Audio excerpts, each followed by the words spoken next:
Hello students, dictation 5 second बाद शुरू होगा।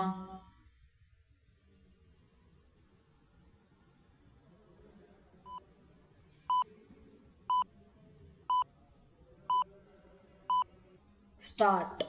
दैनिक जागरण की ओर से आयोजित नरेंद्र मोहन स्मृति व्याख्यान एवं साहित्य सृजन सम्मान के अवसर पर केंद्रीय गृह मंत्री अमित शाह ने घुसपैठ के कारणों पर प्रकाश डालते हुए जो विचार व्यक्त किए उनसे यही पता चलता है कि पाकिस्तान, बांग्लादेश आदि से होने वाली घुसपैठ क्यों एक गंभीर समस्या बनी हुई है।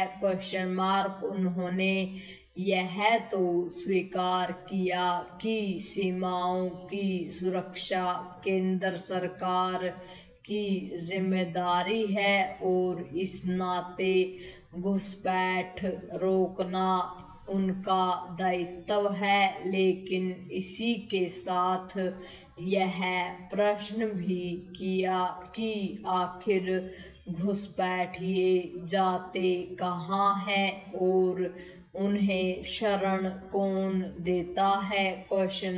उन्होंने स्पष्ट किया कि सीमा पर दुर्गम स्थलों के कारण घुसपैठ होती रहती है, लेकिन घुसपैठिए सीमावर्ती क्षेत्रों में ही इसलिए अपना ठिकाना बना लेते हैं क्योंकि उन्हें वहां शरण मिलती है। इतना ही नहीं, उनके लिए फर्जी पहचान पत्र बनाने का काम किया जाता है। यह एक ऐसी सच्चाई है जिससे कोई भी इनकार नहीं कर सकता। आखिर यह किसी से छिपा नहीं कि पश्चिम बंगाल में किस तरह बड़ी संख्या में घुसपैठिए राशन कार्ड, मतदाता पहचान पत्र एवं आधार बनवा लेते हैं। यह संभव नहीं कि राज्यों का शासन इससे अनभिज्ञ हो। यह चिंताजनक है कि कुछ राज्य सरकारें घुसपैठियों को वोट बैंक के रूप में देखती हैं।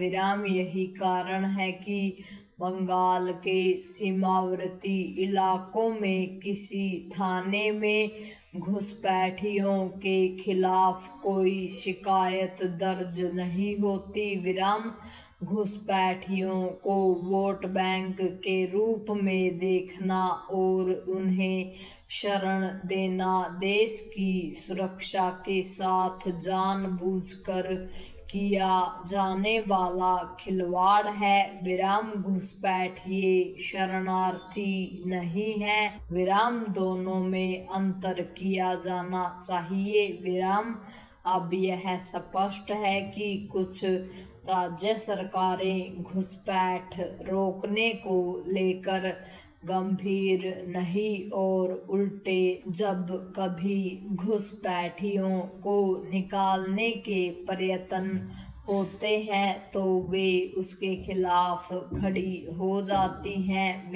इस सच से मुंह नहीं मोड़ा जाना चाहिए कि बंगाल और झारखंड के साथ साथ पूर्वोत्तर के कई राज्यों में वोट बैंक की संकीर्ण राजनीति के कारण ही घुसपैठियों की संख्या बढ़ गई है। कई सीमावर्ती इलाकों में उन्होंने न केवल सामाजिक ताने बाने को बदल दिया है बल्कि कुछ निर्वाचन क्षेत्रों में चुनाव परिणाम प्रभावित करने की स्थिति में आ गए हैं। विराम यह स्थिति लोकतंत्र के लिए खतरे की घंटी है। विराम इस घंटी को सभी राजनीतिक दलों को दलगत हित से ऊपर उठकर सुनना चाहिए। विराम यह दुर्भाग्यपूर्ण है कि जब घुसपैठ को रोकने के मामले में राजनीतिक आम सहमति दिखनी चाहिए, तब उसके साथ साथ मतदाता सूचियों के पुनरीक्षण की चुनाव आयोग की प्रक्रिया का भी विरोध किया जाता है। विराम ऐसे में यह और जरूरी है कि देश भर में मतदाता सूचियों का विशेष गहन पुनरीक्षण प्राथमिकता के आधार पर किया जाए। पूर्ण विराम।